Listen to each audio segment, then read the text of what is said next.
कभी कभी किसी व्यक्ति की कहानी सिर्फ उस पर नहीं होती, बल्कि उस समाज पर भी होती है जिसने उसे ऊपर उठाया और फिर अकेला छोड़ दिया। प्रॉफिट बजिंदर सिंह एक ऐसा नाम जो कभी मसीही समाज की उम्मीद बनकर उभरा था। लाखों लोग उनके सभाओं में चंगाई की उम्मीद लेकर आते थे और कई लोग अपने जीवन में बदलाव की गवाही देते थे। लेकिन फिर अचानक सब कुछ बदल गया। 2018 में एक महिला द्वारा उनके खिलाफ गंभीर आरोप लगाए गए। मामला कोर्ट तक पहुंचा और आज वो जेल में हैं, आजीवन कारावास की सजा के साथ। पर क्या कहानी यहीं खत्म हो जाती है? जब एक सेवक पर आरोप लगता है तो चर्च दो हिस्सों में बंटता है। एक वो जो चुपचाप किनारा कर लेते हैं और एक वो जो प्रार्थना में खड़े रहते हैं। ऐसे समय में जब ज्यादातर चर्च इस मामले से दूरी बना रहे थे, तब कंचन मित्तल मिनिस्ट्री ने उनके लिए खुलकर प्रार्थना की। न सिर्फ बजिंदर सिंह के लिए, बल्कि उनके परिवार और उनकी सेवकाई के लिए। आइए पहले मैं आपको वीडियो दिखा देता हूं। और जितने भी लोग सुन रहे हैं, जो भी एफर्ट आप कर सकते हैं, जिस भी तरीके से आप उनकी और उनकी सेवकाई की, उनके परिवार की और किसी भी तरह की लीगली हेल्प कर सकते हैं, तो आप सबको आगे आना है उनकी मदद के लिए। ये मेरी आप सबसे एक अपील है, एक विनती है कि परमेश्वर के जनों के साथ, उसके दासों के साथ खड़े रहें हर परिस्थिति में। और सबसे बड़ी बात, प्रार्थना करें, क्योंकि जब प्रभु इतने हजारों लोगों की प्रार्थनाओं को सुनता है, फिर वो दूध का दूध और पानी का पानी कर देता है। फिर उसके लिए कुछ भी असंभव नहीं रहता। हालेलुया। उन्होंने साफ कहा, हम उनके लिए प्रार्थना करते हैं। उनका परिवार भी प्रभु की सेवा कर रहा है। आज जब वो कठिन समय में हैं, तो हमारा कर्तव्य है कि हम उनकी मदद करें। और उन्होंने कहा कि परमेश्वर के दासों के साथ खड़े रहें हर परिस्थिति में और उनके लिए प्रार्थना करें। दोस्तों, यह बात सच है कि जब कोई मसीह या प्रभु का सेवक गिरता है, तो हमें उसके साथ खड़ा होना बहुत जरूरी है। एक मसीह के नाते उसका साथ देना बहुत जरूरी है। उन्होंने कहा कि जब मसीह लोग किसी के लिए दुआ करते हैं, तो परमेश्वर दूध का दूध पानी का पानी कर देता है, यानी सच और झूठ को सामने रख देता है। क्योंकि परमेश्वर के लिए कोई काम असंभव नहीं है। यह कोई सामान्य बयान नहीं था, यह एक साहसिक कदम था। और उन्होंने उनके परिवार के लिए प्रार्थना किया, एक मसीह के नाते। आइए मैं आपको वह क्लिप भी दिखा देता हूं। तो मैं चाहती हूँ कि सब हम मिलकर इस समय उनके परिवार के लिए, उनकी सेवकाई के लिए भी हम प्रार्थना करें। परमेश्वर पिता, हम प्रार्थना करते हैं प्रभु आपके सेवक के लिए, प्रभु जी, उसके परिवार के लिए, प्रभु उनकी मिनिस्ट्री के लिए। प्रभु खुदा बाप, एक सेवकाई को आप बनाते हैं प्रभु, आप ही नियुक्त करते हैं और आप ही कार्य करते हैं प्रभु। खुदावन परमेश्वर, आप उनकी सेवकाई में को काटिए और छांटिए और फलवंत करिए प्रभु। जब एक सेवक गिरता है या उस पर आरोप लगता है, तब चर्च का पहला उत्तरदायित्व होता है सत्य की खोज और प्रेम में प्रार्थना। वचन कहता है, भाइयों, यदि कोई व्यक्ति किसी अपराध में पकड़ा जाए, तो तुम जो आत्मिक हो, नम्रता से उसे सुधारो और अपने आप पर भी ध्यान दो कि तुम भी परीक्षा में न पड़ो। कंचन मित्तल मिनिस्ट्री का यह संदेश यही याद दिलाता है कि गिरा हुआ सेवक शत्रु नहीं होता, वो चर्च की जिम्मेदारी होता है। दोस्तों, जब एक सेवक पर आरोप लगता है, तो समाज की दो तरह की प्रतिक्रियाएं सामने आती हैं, न्याय की मांग और सहानुभूति की पुकार। लेकिन जब चर्च के अंदर से आवाजें उठती हैं, तो वो सिर्फ शोर नहीं होता, वो आत्मा की पुकार होती है। सचदब वचन मिनिस्ट्री के पादरी ने इस पूरे मामले को बहुत संतुलन के साथ देखा। उन्होंने न तो पक्षपात किया और न ही झूठी सहानुभूति दिखाई। उन्होंने सीधे कहा, अगर पास्टर बजिंदर सिंह ने गलत किया है, तो परमेश्वर उन्हें सजा देगा, लेकिन अगर वह निर्दोष है, तो हमें उनके लिए दुआ करनी चाहिए। आइए उनकी वीडियो देख लीजिए। सबसे बड़ी बात है, मसीह लोग सब मिलकर दुआ करें। मैं फिर से कहता हूं कि अगर परमेश्वर मुआफ करने वाला है, तो भस्म करने वाली आग भी है। अगर प्रॉफिट बजिंदर जी ने गुनाह किया है, तो परमेश्वर भाई भस्म करेगा। अगर वो सच में निर्दोष हैं, तो हम सब मिलके उनके लिए दुआ करें। ऐसे शांत ना बैठे कोई कि जो हो गया सो हो गया। सब कुछ क्लियरली हमें चाहिए। आपने वीडियो देखी दोस्तों। उन्होंने कहा, अगर पास्टर विजेंद्र सिंह निर्दोष हैं, तो हमें खुलकर उनके लिए दुआ करनी चाहिए, लेकिन सब कुछ क्लियर होना चाहिए जनता के सामने, कानून के सामने। यह बयान न केवल प्रार्थना की ओर बुलाता है, बल्कि पारदर्शिता की भी मांग करता है। यानी न अंधा समर्थन, न अंधा विरोध, सिर्फ सच्चाई जो बाइबल भी सिखाती है। तुम सत्य को जानोगे और सत्य तुम्हें स्वतंत्र करेगा। उनकी इस सोच से चर्च को एक संतुलित उदाहरण मिलता है, जहां हम सच्चाई के साथ खड़े हों, लेकिन प्रेम को न भूलें। वहीं रमन हांस मिनिस्ट्री ने भावनात्मक दृष्टिकोण से प्रतिक्रिया दी। उन्होंने न सिर्फ विजेंद्र सिंह के लिए बल्कि उनके परिवार और उनकी सेवकाई के लिए भी गहराई से प्रार्थना की। उनके परिवार के लिए प्रार्थना करें। प्रिय परमेश्वर, मैं पास्टर बजिंदर की फैमिली के लिए प्रार्थना करता हूं। खुदा उन्हें सामर्थ्य दें, स्ट्रेंथ दें, और परमेश्वर उन्हें इस कठिन समय में सांत्वना दें, शांति दें, क्योंकि आपका वचन कहता है मैं अपनी शांति तुम्हें दिए देता हूं। दोस्तों, उन्होंने कहा, हम उस सेवक के लिए प्रार्थना करते हैं जो आज कठिन समय से गुजर रहा है। उनके बच्चों के लिए, उनके परिवार के लिए, उनकी मसीही सेवकाई के लिए यीशु मसीह उनको शांति दे, सामर्थ्य दे। उन्होंने इस तरह की प्रार्थना उनके लिए किया। दोस्तों, ये दिखाता है कि सेवक चाहे कैसा भी हो, लेकिन वह मसीह के नाते हमारा भाई है। हमें उसके लिए प्रार्थना करना बहुत जरूरी है। इस प्रार्थना में दर्द भी था, करुणा भी और एकता की पुकार भी, क्योंकि जब एक सेवक गिरता है तो उसका परिवार सबसे पहले चोट खाता है। बाइबल कहती है, यदि एक अंग दुख उठाता है तो सब अंग उसके साथ दुख उठाते हैं, और यदि एक अंग का आदर होता है तो सब अंग उसके साथ आनंदित होते हैं। रमन हांस मिनिस्ट्री हमें यही याद दिलाती है कि हम एक शरीर हैं और हमें मिलकर चलना है, मिलकर उठना है। दोस्तों, अगर कोई प्रभु का सेवक कठिन समय में है तो हमें उसका साथ देना है। उस कठिन समय में उसके और उसके परिवार के साथ खड़ा होना है, और यही मसीह हमें सिखाता है। एक अन्य पादरी ने तो यहां तक कह दिया कि यह सब कुछ परमेश्वर की योजना के अनुसार हो रहा है। आज हम प्रार्थना करेंगे पंजाब शहर के लिए, खास करके प्रॉफिट जी के लिए प्रार्थना करेंगे। और खुदा का मैं धन्यवाद करता हूं कि परमेश्वर अपनी योजना के अनुसार प्रभु के दास को जेल के अंदर रखा है। हालेलुया। और प्रभु छुड़ाएगा यीशु मसीह के सामर्थ्य नाम में।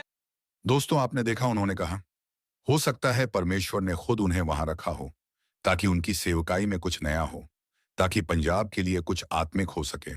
हम उनके लिए और पंजाब के लिए दुआ करें। यह बयान सुनने में सामान्य लग सकता है, लेकिन अगर आप ध्यान दें तो यह एक गहरा आत्मिक दृष्टिकोण है। कभी कभी परमेश्वर हमें ऐसे स्थान पर रखता है जहां से हमारी आत्मा औरों के लिए आवाज बनती है। जेल, गुफा या जंगल। उदाहरण के लिए, यूसुफ भी जेल में था, लेकिन वहीं से परमेश्वर ने उसे मिस्र का प्रधानमंत्री बनाया। दानियल भी सिंहों की मांद में था, और वहीं से परमेश्वर की महिमा हुई। तो क्या बजिंदर सिंह की जेल यात्रा भी आत्मिक मकसद से है?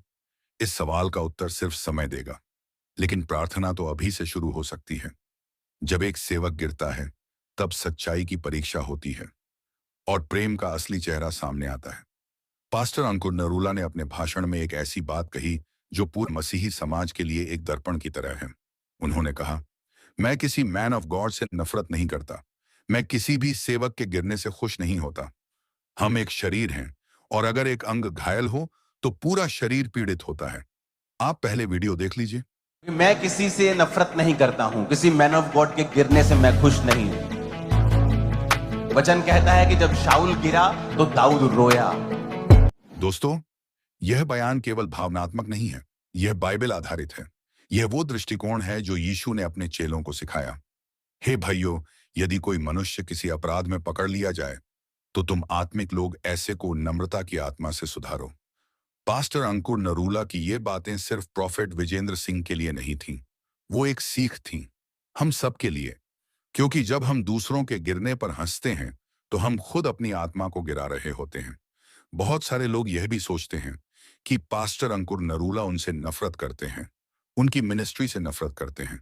दोस्तों, ऐसा नहीं है। हाँ, हो सकता है कि वह उनकी शिक्षा के साथ ना हो, लेकिन वह मसीह के नाते प्रभु के सेवक के साथ हमेशा खड़े रहेंगे, और यह हमने देखा भी है। और यही एक सच्चे मसीह की पहचान होती है। उसके अंदर एक दूसरे के प्रति प्रेम की भावना होती है, जो हमने इस वीडियो में देखी भी है। अब बात करते हैं एक ऐसे सेवक की जिन्होंने अपने शब्दों में बहुत ही गहरे दर्द और प्रेम को मिश्रित किया। पास्टर सुखपाल राणा। उसके छोटे छोटे बच्चे हैं, बोल दें जो सही है हम सही करेंगे, क्योंकि मैं चाहता हूं कि वो बाहर आए। मैं चाहता हूं परमेश्वर उस पर दया करे। उसके छोटे छोटे बच्चे हैं, उसके छोटे छोटे बच्चे हैं, और मैं चाहता हूं कि वह बाहर आए। प्रभु उसे पर दया करें।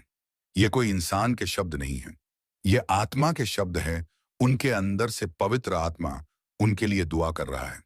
उनके अंदर से खुदा बोल रहा है। खुदा चाहता है कि उसके लिए दुआ की जाए। हम सबको मिलकर उनके लिए दुआ करनी है, उनके परिवार के लिए, उनकी सेवकाई के लिए, क्योंकि अगर आज वो मुसीबत में हैं तो हमें एकजुट होना होगा। उन्होंने सीधे तौर पर किसी का समर्थन नहीं किया, लेकिन उन्होंने वो किया जो सबसे जरूरी था, दुआ। कैदियों को इस तरह स्मरण रखो जैसे कि तुम भी उनके साथ कैद हो।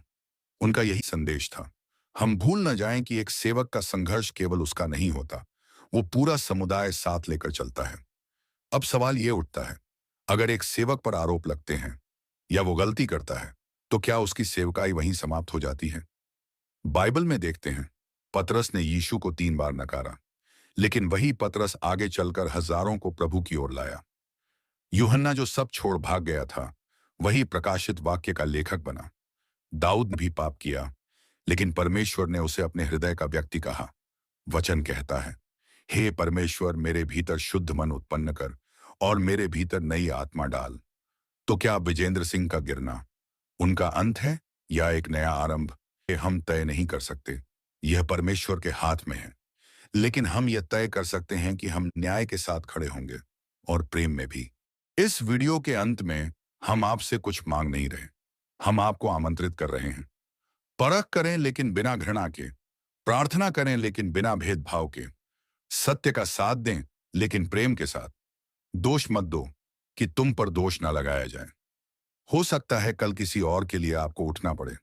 क्या आप आज अपने भाई के लिए खड़े हो सकते हैं? जब एक सेवक गिरता है तो सवाल सिर्फ उसका नहीं होता, सवाल पूरे मसीह समाज का होता है। बाइबल कहती है कि हम सब मसीह में एक शरीर हैं। अगर एक अंग दुखी होता है तो पूरा शरीर दुखी होता है, और यदि एक अंग दुखी होता है तो सब अंग उसके साथ दुखी होते हैं।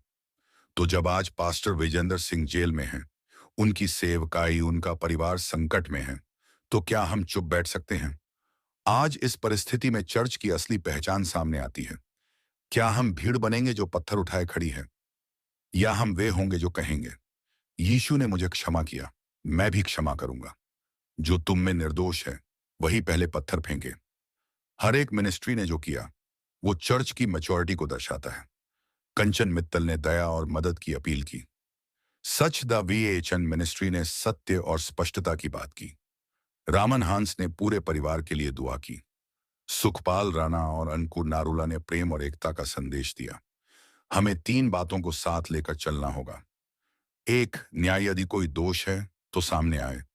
2, प्रेम यदि कोई टूटा है तो संभाला जाए। 3, आशा कि परमेश्वर का कार्य किसी मनुष्य पर निर्भर नहीं, परंतु वह मनुष्य को फिर से उठा सकता है, क्योंकि यहोवा की यह वाणी है कि मैं तुम्हारे लिए कुशल की योजना रखता हूं। अब वक्त है कि हम फेसबुक पोस्टों से हटकर घुटनों पर जाएं। अब समय है कि हम झूठ और अफवाहों की भीड़ से निकलकर प्रभु से बात करें। अब समय है कि हम गिरने वाले के पीछे खड़े न रहें, बल्कि गिरने वाले को उठाएं। बाइबल कहती है, धर्मी 7 बार गिरता है फिर भी उठ खड़ा होता है। प्रॉफेट विजेंद्र सिंह का भविष्य क्या होगा, ये आगे की अदालत तय करेगी, लेकिन उनकी आत्मा, उनकी सेवकाई, उनका उद्देश्य, ये सब कुछ परमेश्वर के हाथों में है। और जब तक वो हाथ फैले हुए हैं तब तक आशा है। वचन में लिखा है, परमेश्वर के चुने हुओं पर दोष कौन लगाए? परमेश्वर ही तो उन्हें धर्मी ठहराता है। अगर आप मानते हैं कि यह सेवक निर्दोष है तो खामोश मत रहिए, प्रार्थना कीजिए, समर्थन दीजिए। परमेश्वर के समय में न्याय अवश्य होगा, परंतु परमेश्वर आपसे यह जरूर पूछेगा, जब मेरा सेवक घायल पड़ा था तू कहां था? हम निष्पक्ष नहीं बन सकते जब तक हम प्रेम और न्याय दोनों के साथ खड़े ना हों। सब्सक्राइब करें, कमेंट में अपनी राय दें, प्रेम से दुआ करते रहें। और हाँ दोस्तों, एक और बात, इन सभी सेवकों और मिनिस्ट्रीज ने प्रभु के दास के लिए प्रेम और प्रार्थना दिखाई है। आप इनकी आधिकारिक लिंक पर जाकर उन्हें फॉलो कर सकते हैं, प्रार्थना में शामिल हो सकते हैं और सहयोग कर सकते हैं। लिंक डिस्क्रिप्शन में दे दिया गया है। मिलते हैं अगले वीडियो में, तब तक के लिए जय मसीह की। प्रभु आप सबको आशीष दें। आमीन।